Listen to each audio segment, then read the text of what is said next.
Hi guys, Ate Kate here again. So today we're gonna have another devotion and it's our day 9.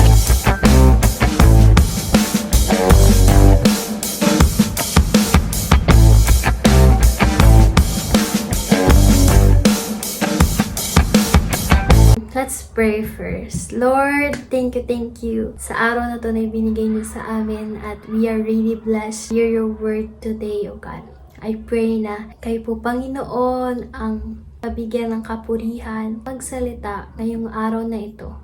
Ingatan niyo po kami saan man kami pupunta ngayong araw na ito at tulungan niyo po kami maging malakas sa tulong ninyo, Panginoon. Tawarin niyo po kami sa aming mga pagkakasala at naway inisin niyo po ang aming puso at isipan at naway itong word na ito ay mag-speak sa bawat isa na manonood o makikinig dito. In Jesus Christ's name I pray.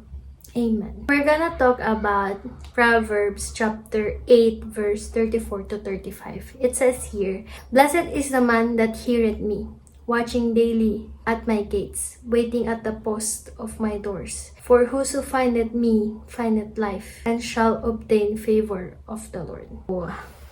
Actually, in this text, in this whole chapter, we are talking about wisdom. Sabi niya, mapapalad ang mga taong naghahanap o naghihintay, may mga bagong matututunan, may mga bagong wisdom sa kanilang araw-araw. For whoso findeth me, findeth life, and shall obtain the favor of the Lord. Wisdom is the one we need. Why we keep on doing bad things or we keep on messing up again and again? Because sometimes we don't obtain wisdom. Wisdom is really different from knowledge. Alam ko, siguro alam niyo na to, pero sa mga hindi pa nakakalam, let's explain. Wisdom is something that you obtain from experience, or it could really convict you.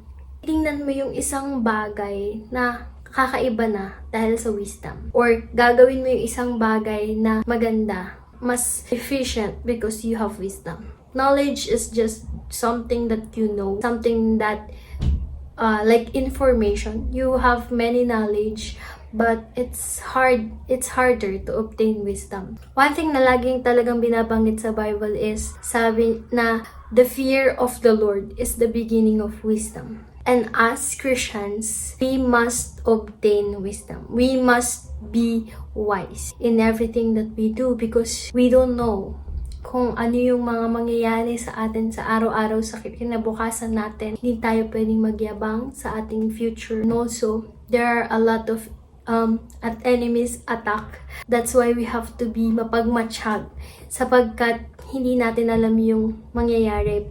That's why sabi nga ni Lord, we must keep on praying so that we will not be tempted. And as a wise person, you should really pray every day, like in every aspect of your life. Yung bawat ginagawa mo, bawat gising mo, bawat pagpunta mo kung saan man, bawat decision na gagawin mo, dapat mo talagang ipanalangin lahat. And that's why when you fear God, you will have wisdom. When you have wisdom, you will do the right things. You will have the right character to talk to other people, the right character to have to work, the right character to respond. Even in a difficult situations, you know how to respond, you know how to handle everything because seek wisdom. Napaka-bless mo because hearing the word of God gives you faith. Hearing the word of God gives you wisdom as well. The more na mas natututunan mo yung tatakot sa Kanya, mas natututunan mo yung mga kailangan mong gawin. Lumalago yung wisdom mo. Lumalago yung mga kaalaman mo sa Panginoon. Lumalago yung mga alam mo na pwede mong gawin kapag nandun ka na sa sitwasyon na mahirap na yun. What I want to say is, get wisdom. Magbasa ka ng mga libro, go out the streets. Wisdom, where can we get wisdom? Fear God. That's one thing. Seek the Lord. And then, He will give you many experience that could make you wise. Trust His plan in your life na ano man yung mangyari is mayroong purpose ni Lord kung bakit nangyayari yung lahat ng bagay niya. For example, since I have a small business which is printing, Actually, I made a lot of mistakes doing that. And the more that I do it, the more that I prayed about it. Like, mas natututo ako. At the more na mas yung pagkakamali ko, mas natatandaan ko siya at hindi ko na siya gagawin again. Also, in our lives, when we fear God, when we seek God, the more that we will know saan tayo nagkamali. Sometimes people are gonna blame God.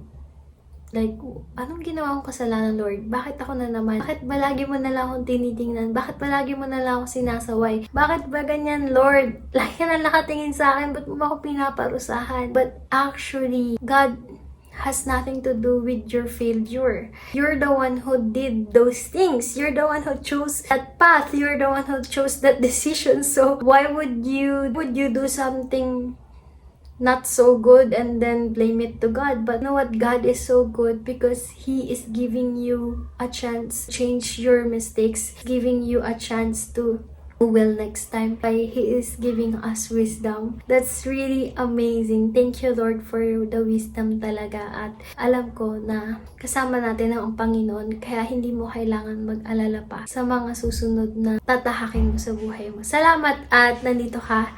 Kita-kits ulit tomorrow. God bless and Ate Kate out.